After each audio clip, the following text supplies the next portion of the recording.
الحمد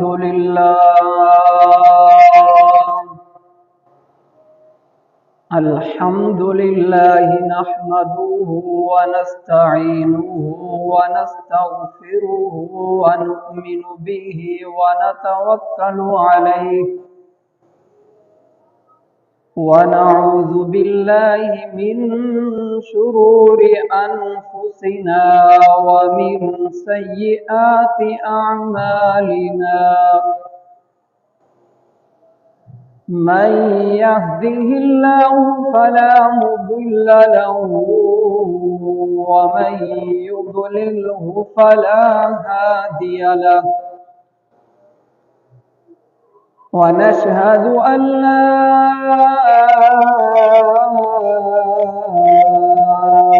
إله إلا الله وحده لا شريك له ونشهد أن سيدنا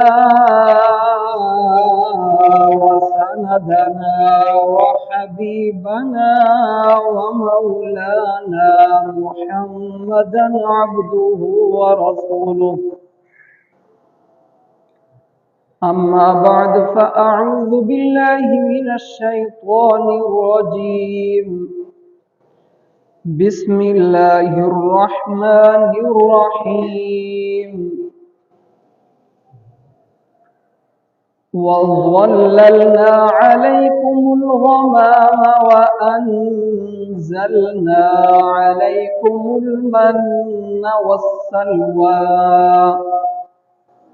كلوا من طيبات ما رزقناكم وما ظلمونا ولكن كانوا أنفسهم يظلمون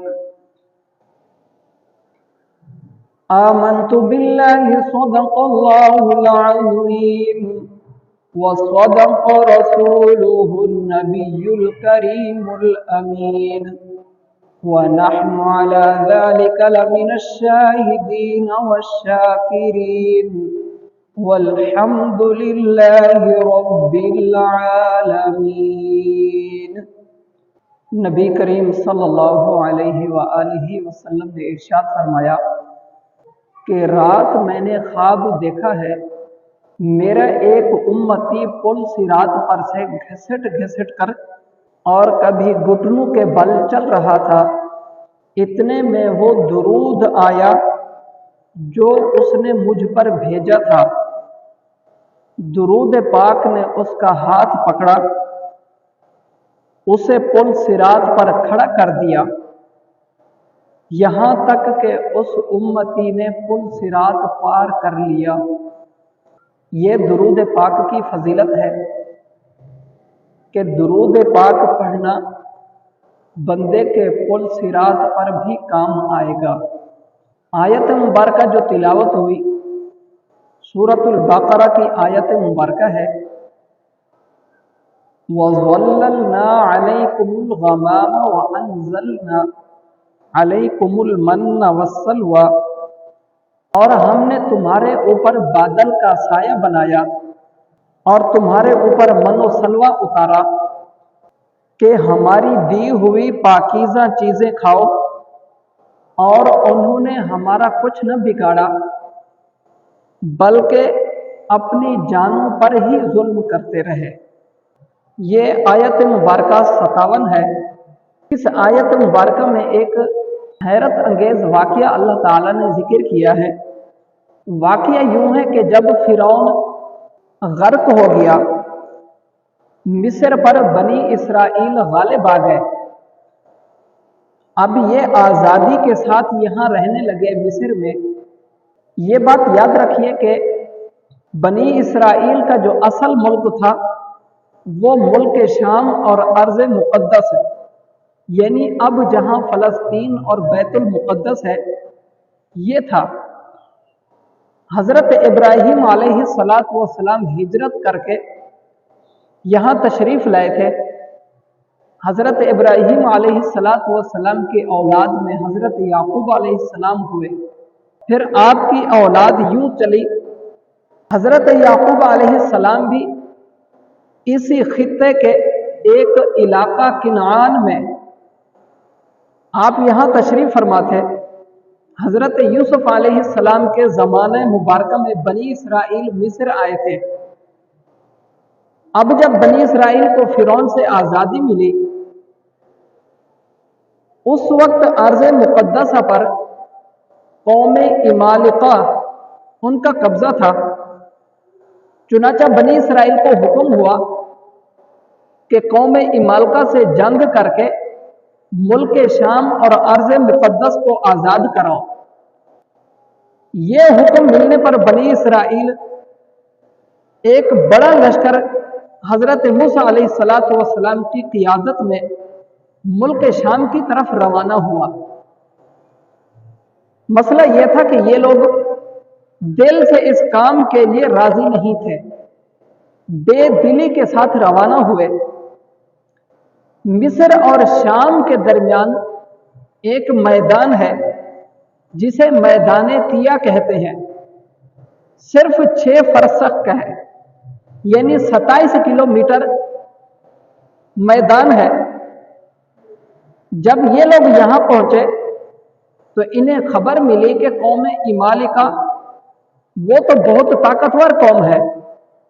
اب یہ ضد کر گئے، کہنے لگے کہ اے موسیٰ، ہم تو قوم عمالقہ سے جنگ نہیں کریں گے، فَاذْهَبْ أَنْتَ وَرَبُّكَ فَقَاتِلَا إِنَّا هَاهُنَا قَاعِدُونَ۔ اے موسیٰ، آپ اور آپ کا رب جاؤ، آپ جنگ کرو، ہم تو یہی بیٹھے ہوئے، ہم نہیں جائیں گے۔ میدان تیا میں پہنچ کر انہوں نے جانے سے انکار کر دیا۔ یہ بہت ہی بڑی بے ادبی تھی، کیسی بے باکی کے ساتھ انہوں نے یہ کہہ دیا۔ جب انہوں نے یہ بے ادبی کی تو انہیں اس کی سزا دی گئی۔ وہ سزا کیا تھی؟ انہیں اسی میدان تیا میں قید کر دیا گیا۔ اتنے بڑے میدان جو 27 کلومیٹر کا تھا، یہ واپس جانے کے لیے صبح کو چلتے، شام تک سفر کرتے، پتہ چلتا کہ جہاں سے چلے تھے پلٹ کر وہیں واپس آ گئے۔ یوں انہوں نے اس میدان سے نکلنے کی کوششیں کی، مگر اس میدان سے باہر نہ نکل سکے، وہیں حیران و پریشان گھومتے رہے۔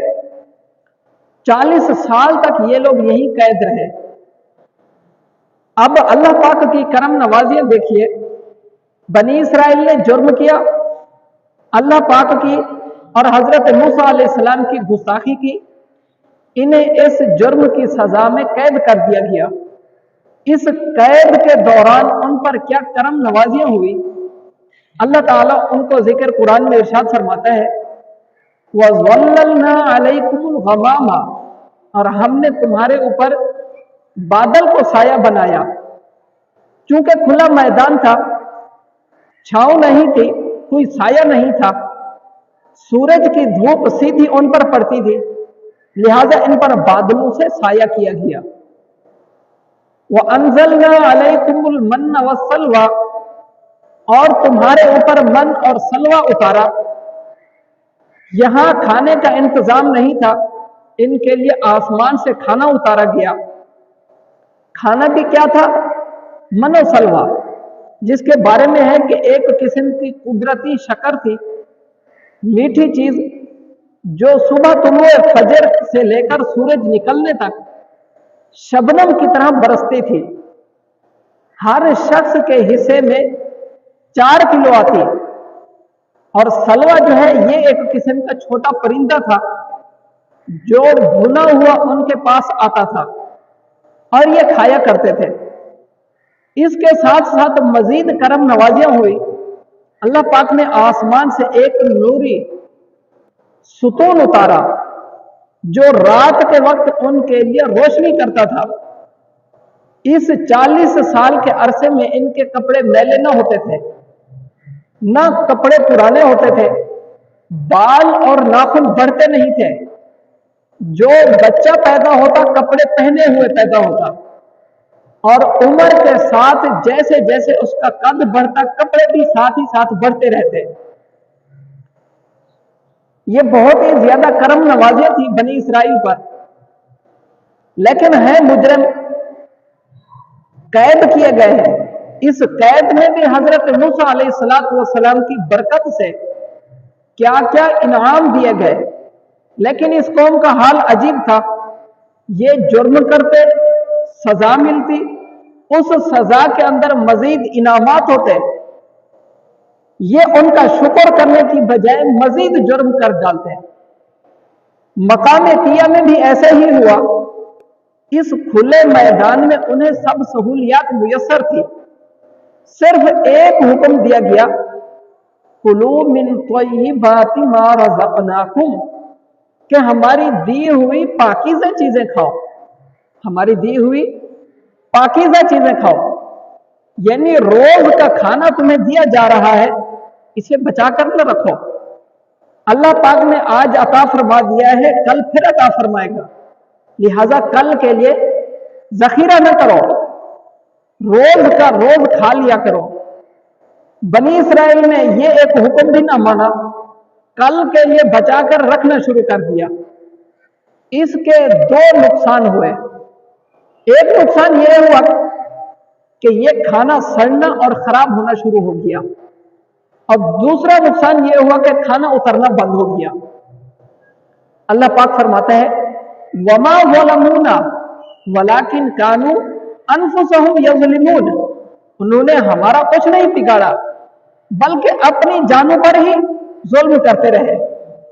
यानी बनी इसराइल ने हुक्म न मानकर अपना ही नुकसान किया, दुनिया में नेमत से महरूम हुए और आखिरत में सजा के हकदार हो गए। ये एक आयत मुबारका जिसमें बनी इसराइल का एक वाकया जिक्र किया गया, इसमें हमारे लिए सीखने की कई सारी बातें हैं।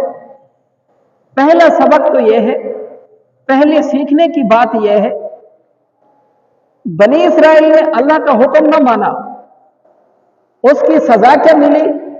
उन्हें खुले मैदान में कैद कर दिया गया।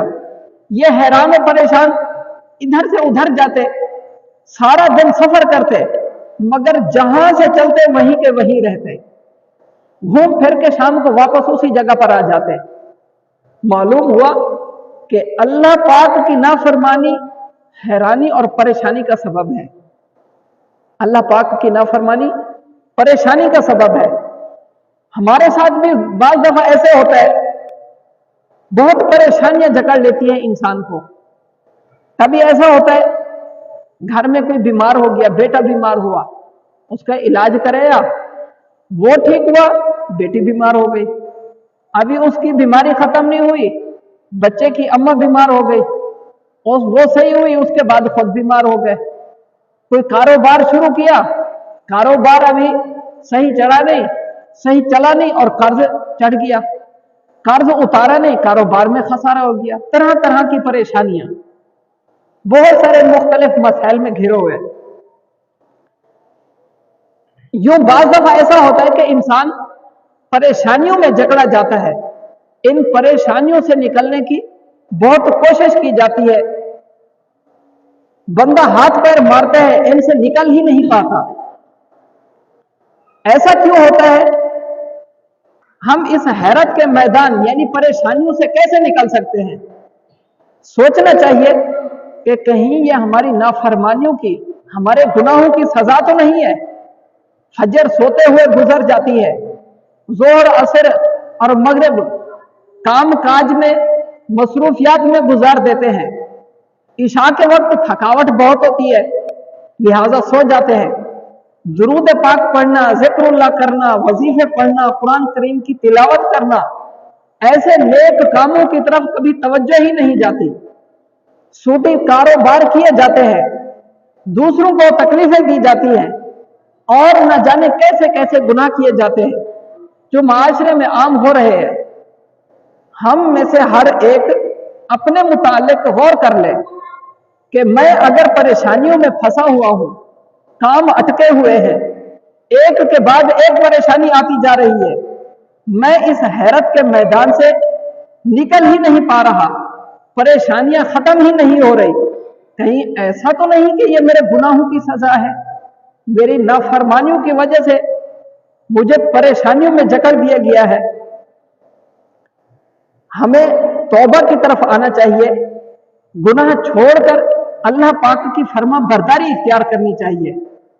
صوفیاء کرام فرماتے ہیں یہ دنیا گویا میدان طیا ہے، یہ دنیا گویا میدان طیا ہے، وہ میدان طیا جس میں بنی اسرائیل قید کر دیے گئے کہ صبح کو چلتے گھوم پھر کے شام کو واپس اسی پہ آ جاتے، واپس اسی جگہ پر آ جاتے، میدان سے نکل ہی نہیں سکتے تھے۔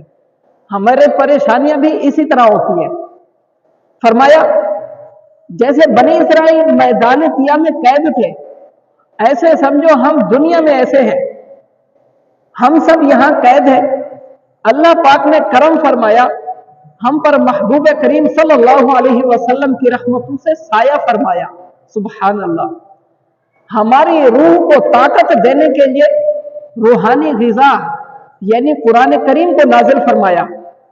ہم پر لازم ہے کہ نبی رحمت صلی اللہ علیہ وآلہ وسلم کا دامن رحمت مضبوطی سے پکڑے اور قرآن کریم پر عمل کرتے ہوئے اس حیرت کے میدان سے کامیاب ہو کر نکلے۔ ایک شخص بہت پریشان تھا، وہ کسی نیک بندے کے پاس گیا، کہا کہ حضرت بہت پریشان ہوں، پریشانیوں سے نکلنے کا کوئی طریقہ بتائے، پریشانیوں سے نکلنے کا کوئی حل بتائے۔ اس بندے نے کہا یہ بتاؤ اسٹیمپ دیکھی ہے، مہر جو لگاتے ہیں وہ دیکھی ہے؟ ہاں دیکھی ہے۔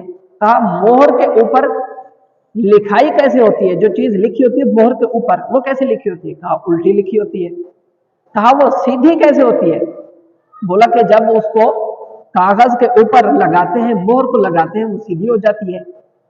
تو کہا کہ تم بھی اسی طرح کرو، مہر کو کاغذ کے اوپر ٹیکتے ہیں، لکھے ہوئے الٹے الفاظ سیدھے ہو جاتے ہیں۔ تم رب کی بارگاہ میں اپنے ماتھے کو ٹیکو، تمہارے الٹے کام سیدھے ہو جائیں گے، تمہاری پریشانیاں ختم ہو جائیں گی۔ بہترین انداز میں سمجھایا۔ تم اللہ کی بارگاہ میں سجدہ کرو، عبادت کرو، اللہ کی فرما برداری کرو، تمہارے بگڑے ہوئے کام سنور جائیں گے، تمہاری پریشانیاں ختم ہو جائیں گی۔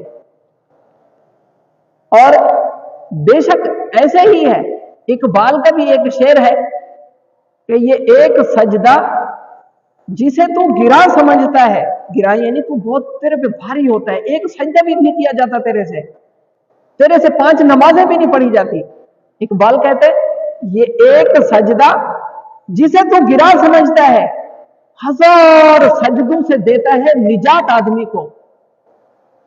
یہاں سجدے دوسروں کے آگے جھکنا، سجدے کرنا، سجدے سے مراد یہی ہو گیا 1000 سجدوں سے دیتا ہے نجات آدمی کو، یوں کہنے 1000 پریشانیوں سے دیتا ہے نجات آدمی کو۔ وہ ایک سجدہ کون سا؟ اللہ کی بارگاہ کا سجدہ، اللہ کی بارگاہ میں سجدہ کرے، اللہ کی بارگاہ میں جھکے، وہی انشاءاللہ۔ اور حقیقتاً ایسے ہے، بندے کو سکون اللہ کے گھر میں ملتا ہے۔ لوگ مسجد اللہ کے گھر کو چھوڑ کے دنیا کے ادھر ادھر کونے کانچے فلاں ادھر ادھر سکون ڈھونڈ رہے ہیں، تلاش کر رہے ہیں، سکون نہیں ملے گا۔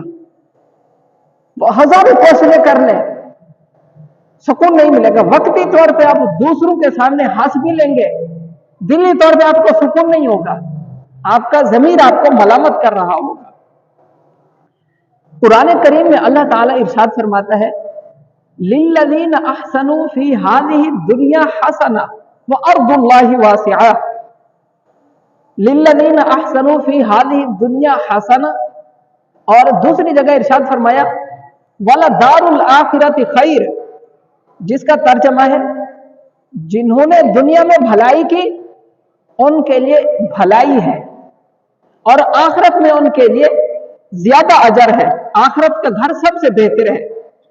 تفسیر صراط الجنان میں ہے کہ اس سے مراد یہ ہے کہ جنہوں نے دنیا میں اچھے کام کیے، ایمان لے آئے، دنیا میں جو لوگ ایمان لے آئے، نیک اعمال کیے، نمازیں پڑھی، قرآن پڑھا، ذکر اللہ کیا، تسبیح درود پڑھا، ہر نیک کام کیے، ان کو اس دنیا میں بھی اللہ تعالیٰ بدلہ عطا فرمائے گا، اجر دے گا، آخرت میں بھی اللہ تعالیٰ انہیں اس کا بہترین بدلہ عطا فرمائے گا۔ تو اس دنیا میں ہم جب نیک کام کریں گے تو اس کا بدلہ ہمیں خوشیوں کی صورت میں ملے گا، दिल से परेशानियां हमारी खत्म हो जाएंगी, टेंशन खत्म हो जाएगी, जहनी तौर पे जो डिप्रेशन होता है बंदा, वो तनाव खत्म हो जाएगा। और बनी इसराइल के वाक्य से चंद बातें जो हमें मालूम हुई, जो अल्लाह ताला ने बनी इसराइल को भी हुक्म दिया। बनी इसराइल पर आसमान से खाना उतरता था, मनोसलवा उतरता था, पका पकाया बेहतरीन, बगैर किसी मेहनत के उन्हें मिलता था। उन्हें सिर्फ अल्लाह पाक ने एक हुक्म दिया, कुलू मिन तय्यिबाति मा रज़क़नाकुम, हमारी दी हुई पाकीज़ा चीजों में से, रिज़्क में से खाओ, और इसको बचा के कल के लिए नहीं रखो। आज अल्लाह ताला ने दिया है, कल भी तुम्हें देगा। लेकिन बनी इसराइल ने खाने को बचा के रखना शुरू कर दिया। जो आज बच गया, बाकायदा दस्तरखान की सूरत में आसमान से भुना हुआ पका हुआ खाना आता, लेकिन बनी इसराइल को हुक्म था कि इसको बचा के न रखो, दस्तरखान पे छोड़ दो और दस्तरखान वापस खुद चला जाएगा, तुम इसको अपने हाथ संभाल के नहीं रखो। उन्होंने संभालना शुरू कर दिया। अब वो खाना जो बचा के रखते अपने लिए, वो रात को खराब होना शुरू हो गया, और जो आसमान से आता था वो भी आना बंद हो गया। अल्लाह पाक पहले जो देता था वो बाद में भी देता, रोजाना देता। बनी इसराइल 40 साल मैदान तिया में कैद रहे, उसी मैदान में ही रहे, निकलने की कोशिश करते, सुबह को इधर से चले वहां घूम फिर के पूरा दिन शाम को वापस उसी जगह पर आ जाते। ये अल्लाह की तरफ से उन्हें सजा थी। तो उन्होंने अल्लाह पर भरोसा नहीं किया, बल्कि खाने को बचा के रखा। ये था अल्लाह पर तवक्कुल करना, कि तुम तवक्कुल करो, आज अल्लाह ने हमें दिया, कल भी अल्लाह पाक हमें देगा। आज अल्लाह ताला ने हमें रिज़्क दिया है, कल भी देगा। अल्लाह पर भरोसा करो, अल्लाह पर तवक्कुल करो। लेकिन उन्होंने तवक्कुल नहीं किया। अब हमारे लिए सबक है कि हम अल्लाह पाक पर तवक्कुल करें, भरोसा करें। और तवक्कुल का माना यह है, तवक्कुल का मतलब ये नहीं कि फिर बंदा कोई काम ही ना करे, असबाब भी इख्तियार ना करे, बल्कि दुनिया दारुल असबाब है, यहां असबाब भी इख्तियार करे। अपनी रोजी रोटी के लिए बंदा सबब भी इख्तियार करे, फिर उसके बाद अल्लाह पर तवक्कुल करे। अपने असबाब इख्तियार करने के बाद फिर अल्लाह पर तवक्कुल करे। और नबी करीम सल्लल्लाहु अलैहि वसल्लम की बारगाह में एक शख्स हाजिर हुआ। तवक्कुल के हवाले से एक बेहतरीन हदीस जिक्र की गई है कि बंदा तवक्कुल अल्लाह पर कैसे करे। एक शख्स हाजिर हुआ, अर्ज की, या रसूल अल्लाह, मैं अल्लाह पर तवक्कुल कैसे करूं? या रसूल अल्लाह, मैं अपने ऊंट को, ऊंट की रस्सी से उसको बांधूं, फिर अल्लाह पर तवक्कुल करूं, या ऊंट को खुला ही छोड़ दूं फिर अल्लाह पर तवक्कुल करूं? नबी करीम सल्लल्लाहु अलैहि वसल्लम ने इरशाद फरमाया, पहले अपने ऊंट को रस्सी से बांधो, फिर अल्लाह पर तवक्कुल करो। अब इसका मतलब यह है कि बंदा अपने तौर पे पहले सबब इख्तियार करे। पहले क्या करे? जो अपने बस में है इंसान के, बंदा उस सबब को इख्तियार करे, फिर अल्लाह पर तवक्कुल करे। यह है सही मानों में तवक्कुल अलल्लाह, सही मानों में अल्लाह पर तवक्कुल करने का मतलब। अब बंदा बिल्कुल ये नहीं कि घर में बैठ जाए और बोले अल्लाह ताला ही रोजी देने वाला है, उसने वादा लिया है, उसने वादा किया है कि वो रोजी देगा, लिहाजा मैं घर में बैठा हूं, मुझे कुछ काम करने की जरूरत। ये तवक्कुल दुरुस्त नहीं है, बल्कि बंदा अपने तौर पे मेहनत करे, अपना सबब इख्तियार करे, फिर उसके बाद अल्लाह पर तवक्कुल करे। हजरत ईसा अलैहिस्सलातु वस्सलाम के बारे में है कि हजरत ईसा अलैहिस्सलातु वस्सलाम कुर्बे क़ियामत में जब आसमान से नाजिल होंगे, मुल्क शाम की बड़ी जामे मस्जिद दिमाश्क के ऊपर सुबह की नमाज का टाइम होगा और हजरत मेहदी अलैहिस्सलातु वस्सलाम मुसल्ले पर आएंगे, जमात खड़ी हो जाएगी। ऐसे में पता चलेगा हजरत ईसा अलैहिस्सलातु वस्सलाम आसमान से आ चुके हैं। हजरत ईसा अलैहिस्सलातु वस्सलाम लोगों से कहेंगे कि मेरे लिए सीढ़ी रखो ताकि मैं मस्जिद की छत से नीचे आ जाऊं। लोग कहेंगे हजरत आप आसमान से बगैर सीढ़ी के आ गए, अब यहां मस्जिद की छत से हम सीढ़ी रखें, यानी यहां से भी खुद आ जाओ। हजरत ईसा अलैहिस्सलातु वस्सलाम जवाब देंगे कि यहां मैं दुनिया में हूं और दुनिया दारुल असबाब है। दुनिया क्या है? दारुल असबाब है। यहां सबब इख्तियार किया जाता है, फिर उसके बाद काम होता है।